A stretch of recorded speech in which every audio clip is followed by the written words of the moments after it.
Maulana Azad national Urdu university کے طلباء نے بہار کے رہائشی مولانا توصیف رضا مظاہری کی ہجومی تشدد میں ہلاکت پر شدید احتجاج کرتے ہوئے انصاف کا مطالبہ کیا ہے، جنہیں اتر پردیش کے بریلی میں چلتی ٹرین میں چند اشرار نے زد و کوب کرنے کے بعد ٹرین سے پھینک دیا تھا۔ طلباء نے اس واقعے کو افسوسناک قرار دیتے ہوئے کہا کہ مولانا کی موت کے معاملے کی مکمل اور غیر جانبدارانہ تحقیقات کی جائے اور ذمہ داروں کے خلاف سخت کارروائی کی جائے۔ کھڑے ہیں تو آپ کھٹکیں گے ان کی نگاہوں میں، اور ہمارے لیے کافی ہے۔ ظالم کو ظالم کہنا بڑا جہاد ہے، اور ہم بولتے رہیں گے، سنتے رہیں گے، اور صرف سن کر کے افسوس کر کے ہم یہ نہیں کہہ سکتے کہ دیکھا نہیں جا رہا ہے۔ جب حالات سنگین ہو، اندھیرا بڑھ جائے، ظلم انتہا کو پہنچ جائے، تبھی مومن اور مومنہ کا امتحان ہوتا ہے کہ آئیے نکلیے اور اس ظلم کو اور اس اندھیرے کو چھانٹنے کی کوشش کریے۔ اور ہم کم ہو کر کے بھی غالب آنے کی کوشش کریں گے، تو بہت جذباتی گفتگو نہیں، بلکہ میں یہی کہوں گا کہ ایک فریم ورک تیار کر کے اپنے اسٹڈیز کو ڈیفائن کرتے ہوئے، اپنی پرسنالٹی کو بناتے ہوئے اپنی قوم کے لیے نافع بننے کی کوشش کریے۔ ظالم کو ظالم کہنے کے گٹس رکھیے۔ مجھ سے کہا جاتا ہے کہ آپ زیادہ بولیں گے ظالم کو تو آپ کو سرکاری نوکری نہیں ملے گی۔ میرا اسلام مجھ سے کہتا ہے کہ رزق کا وعدہ ہم نے کیا ہے، ہم چڑیوں کو پہنچاتے ہیں، پتھروں کے اندر کیڑوں کو پہنچاتے ہیں۔ کیا میں اس لیے اپنی زبان نہ کھولوں، اس لیے نہ لکھوں، اس لیے نہ بولوں کہ مجھے نوکری نہیں ملے گی؟ اور اتنا بڑا رزق کا مسئلہ میرے سامنے رکھ دیا گیا، یہ بھی تو ایک شیطانی حربہ ہے۔ میں اس سے کب نکلوں گا؟ بہت کمفرٹ زون والا اسٹرگل اور ایکٹیویزم نہیں کرنا ہے۔ مجھے لگ رہا ہے کہ یہ چیز غلط ہے تو میں بول رہا ہوں، اور اگر آگے آزمائش آئے گی تو گلٹ نہیں ہوگا۔ بولا ہے اس آزمائش کا بھی ثواب ملے گا۔ یہ نیت اور اس سوچ کے ساتھ اگر ہم سب اس مانو کیمپس میں پڑھ رہے ہیں تو یقین مانیے کہ ہم ظالم کی نگاہوں میں کھٹکنے کے لیے اتنی کم تعداد میں بھی کافی ہیں، اور اللہ تبارک و تعالیٰ نیتوں کے حساب سے اجر دیتا ہے۔ اس کا کالر پکڑ کر کے اسے گیٹ کی طرف گھسیٹ کر کے لے جا رہے ہیں، اور وہ اپنی کتابیں دکھا رہے ہیں کہ میں عالم دین ہوں، میں بچوں کو پڑھاتا ہوں، یہ میری کتابیں ہیں، میں چور نہیں ہوں۔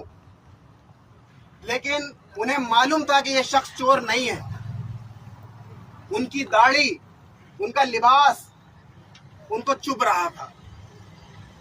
وہ بھگوا نہیں پہنے ہوئے تھے، وہ جے شری رام کا نعرہ نہیں لگا رہے تھے، اس لیے آنکھوں میں کھٹک رہے تھے کہ آپ بہار سے تاج الشریعہ عرس اٹینڈ کرنے آئے ہیں، اور اب آپ سیٹ کے لیے بھی مسئلہ ہو یا کوئی بھی مسئلہ، ہم آپ کی بات کیسے گوارا کر لیں۔ اور یہ پہلا بھارتیہ ریل میں واقعہ نہیں ہے، اس سے پہلے بھی سیٹ کو لے کر کے مارا گیا لوگوں کو، لیکن ہم بھول جاتے ہیں کیونکہ ہمارے پاس دوسری چیزیں یاد رکھنے کا بہت سارا ٹائم ہے۔ آج ایک چھوٹی سی بات مولانا توصیف رضا مظہری پر میں نے کی تھی۔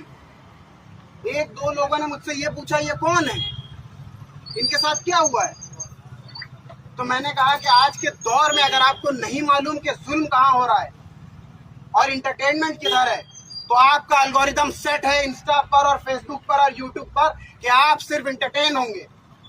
آپ کی کمیونٹی کو مارا جائے گا، جلایا جائے گا، آپ کی بہن روشن خاتون کو روزے کی حالت میں یورین اور الکوہول پلایا جائے گا، آپ کو نہیں معلوم چلے گا، کیونکہ ہماری پرائرٹیز بدل گئی ہیں۔ میری پرائرٹیز ہے ایل پی اے، سی جی پی اے، 4 ویلر خریدنا۔ بس مجھے یہ بتائیے توصیف رضا مظہری کی جگہ ہم میں اور آپ میں سے کوئی ہوتا تو کیا کرتا؟ میں ہمیشہ ایک بات کہتا آیا ہوں، ہو سکتا ہے کنٹروورشل ہو، لیکن کہتا آیا ہوں، کہتا رہوں گا۔ جب آپ کو یہ لگ جائے کہ سامنے والا میری جان لے لے گا اور یہ مجھے نہیں چھوڑے گا، تو رائٹ ٹو ڈیفینس ہے آپ کے پاس، آپ اپنی پوری جان لگائیے اور اپنی جان بچانے کی کوشش کریے۔ آپ کو یہ کیوں ڈرا دیا گیا اتنا کہ 4 لوگ بھیڑ میں آئیں گے اور آپ اپنا ہاتھ سپرد کر دیں گے؟ ایک واقعہ ہوا تھا ہریانہ میں کہ کان کاٹ لیا تھا ایک شخص نے۔ جتنے لوگ آئے تھے ان کے دلوں میں دہشت بیٹھ گئی کہ نہیں مارنا ہے کسی کو بھیڑ میں۔ تو یہ بھیڑ تنتر جو ہے نا، یہ ایسے بنا نہیں ہے، اس کو بنایا گیا ہے۔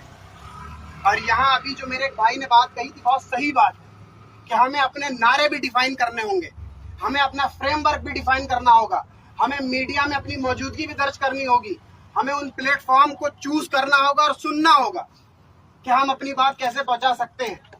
ہماری لاشوں پر لوگ بیٹھ کر کے بات کر رہے ہیں، سیکولر پارٹیز میں ووٹ حاصل کریں گے، انہیں نہیں معلوم ہے کہ توصیف رضا مظہری کے ساتھ کیا لنچنگ ہوئی ہے،